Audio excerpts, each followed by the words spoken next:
welcome to the Rising Stars of Comedy. I'm Akriti Tyagi. They say laughter is the best medicine. Our guest for today spent a decade in the US, gained a lot of work experience and lost all his hair, he claims. Upon his return to Mumbai in 2009, he founded Schitzengiggles, a premier comedy group in the country today. Please welcome Karan Talwar. Hello. Hi, Akriti. Thank you so much for being a part of the show. My pleasure. Should we get started? Let's do it.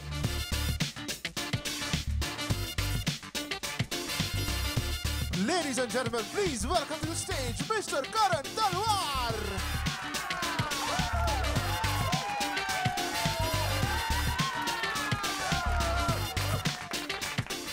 So let me talk about a little bit about myself since we are on the subject of baldness. I look like this because of genetics. Everybody in my family looks like Anupam Kher. Even some of the women.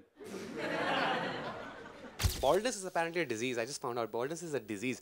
It's quite a useless disease. I can't take a day off work because of it.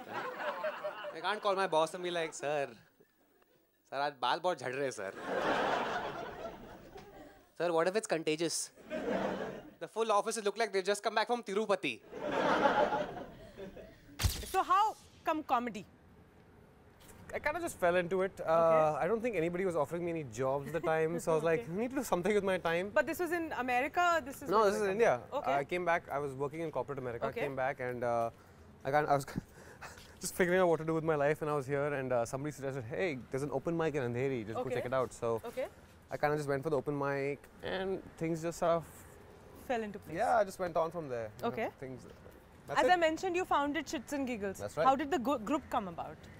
When I started doing these open mics, there was just one a month. Okay. So I decided that there needed to be a platform where all of us can get together and perform more. Okay. Because we needed a lot of stage time. We were all really, really bad, and some of us are still really bad, including me. But so that was the idea. The idea was that I went to clubs and bars, and I was like, Uncle, please, Tuesday night, can I perform? So we made a barter deal and we started performing. And so I had up to 6 venues in Bombay. And everybody.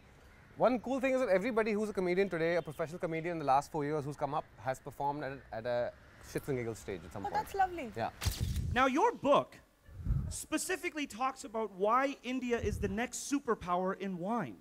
Now, do you think that India can compete against France and Italy? Well, it's tough because India has a long way to go with the... Why are you doing this? What's wrong with you, man? I don't know what to tell you. Now, your book is doing very, very well. Now, do you think that because of your book, more and more people will start drinking wine? Is that the future of wine in India? Are you going to let me answer the question? What is wrong with you, man? Listen, I'm going to leave. I'm serious, I'm going to go. Shit! Oh, well, that's... Ladies and gentlemen, Kameshwar's back. What are you exactly... No, you see, you can't do this to me on my phone. You can't do it to me. It's my show. It's my show. Listen, you had your fun. You said you had your fun. But you don't understand. You don't understand. That I'm the master. I'm the master. Jack and Jill Went up the hill Went up the hill to fetch a pail of... to fetch a pail of water.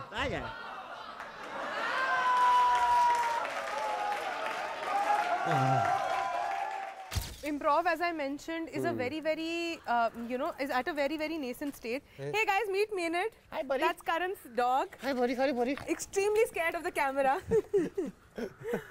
So, as I was saying, improv is at a very, very nascent stage in the country right now. It must have taken a lot of effort, a lot of rehearsals on your part.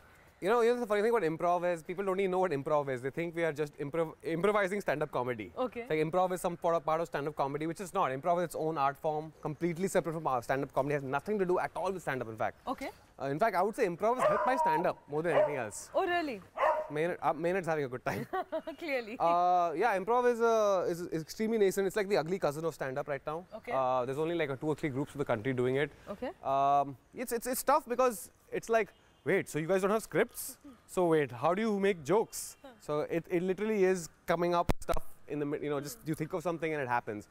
Stand-up, you get your time, you rehearse, you go in front of a mirror, you practice the pauses and those.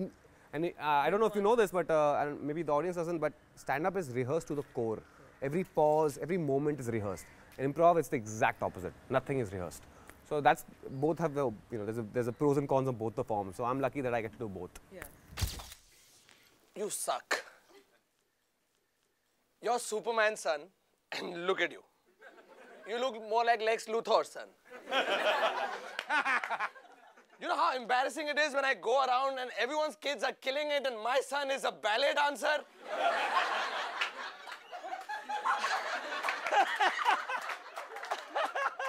But Dad, I don't want to fight evil guys. I want to... You can dance them to death. In every comedian's life, there is that one indelible moment where he knows that he has to be a comedian. Did you have one such moment? Yeah, actually, I remember the moment pretty vividly. It was one of my first times ever doing comedy. It was Veer Das was doing this thing called Amateur Night at Blue Frog in Mumbai. Okay. And Varun Thakur and Sahil Shah and Varun Grover and Gulsaman Khamba. I don't know Khamba was there. But Tanmay Bhatt, Rohan, all these guys were there. Rohan Joshi. And I was just like this wide-eyed kid, like, okay, so there's 300 people here. So I went up and I did a joke, a very simple, silly joke. And the audience for 45 seconds did not stop laughing. So I was like, okay, this is something I can do. So, I mean, I'm still trying to get that kind of laugh again. It's been 4 years, I haven't got that kind of laugh again. But that moment was the moment I thought, man, this is something else. It was like a high that it's hard to explain. Of course. Because suddenly I was like in... There's that rush of laughter that kind of, reaches it's you at that these time. waves, almost like a beach and a wave hits you. It's like a wave of laughter that hits you in your face. And it took me like just a year to deal with the fact that people are laughing at my jokes.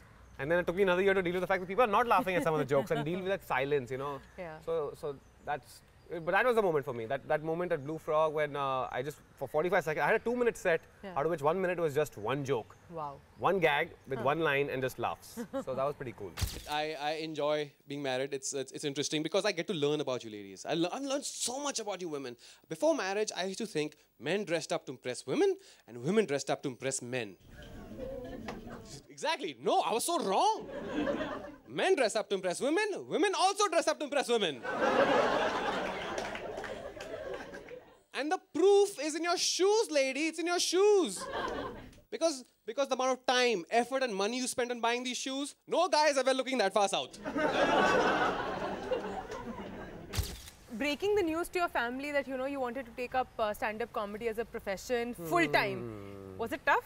No, it wasn't tough because it happened very progressively because I started doing an open mic a month, then 2, then 3, then 4. Suddenly I was organizing open mics. Suddenly I was organizing stand-up nights. Suddenly I started organizing open mics and stand-up nights. And next thing you know, the group is formed. We're suddenly working with brands, and so things just sort of organically took place. Yeah. Where when I told my mom, you know what, this is what I'm going to do. She was like, yeah, I thought this is already what you're doing.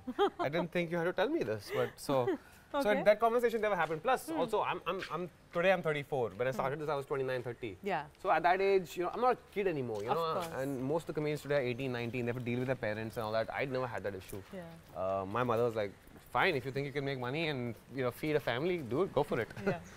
My dad was a pretty simple guy. My dad, when I was young, my dad would tell me, now is the time to study. You will have your fun later. So I studied, graduated, got a job. Then my dad was like, now is the time to work. You've had your fun. When did this happen, yaar? My dad was such a simple guy. He did not know the difference between a deodorant and a cologne. He would spray the cologne on his underarm and take the deodorant and spray it on his clothes. He had no idea what the difference was. So I had to sit and explain to him. I was like, Papa, there's a difference. Like, if you gift somebody a cologne, it's like saying, here, this will make you smell awesome.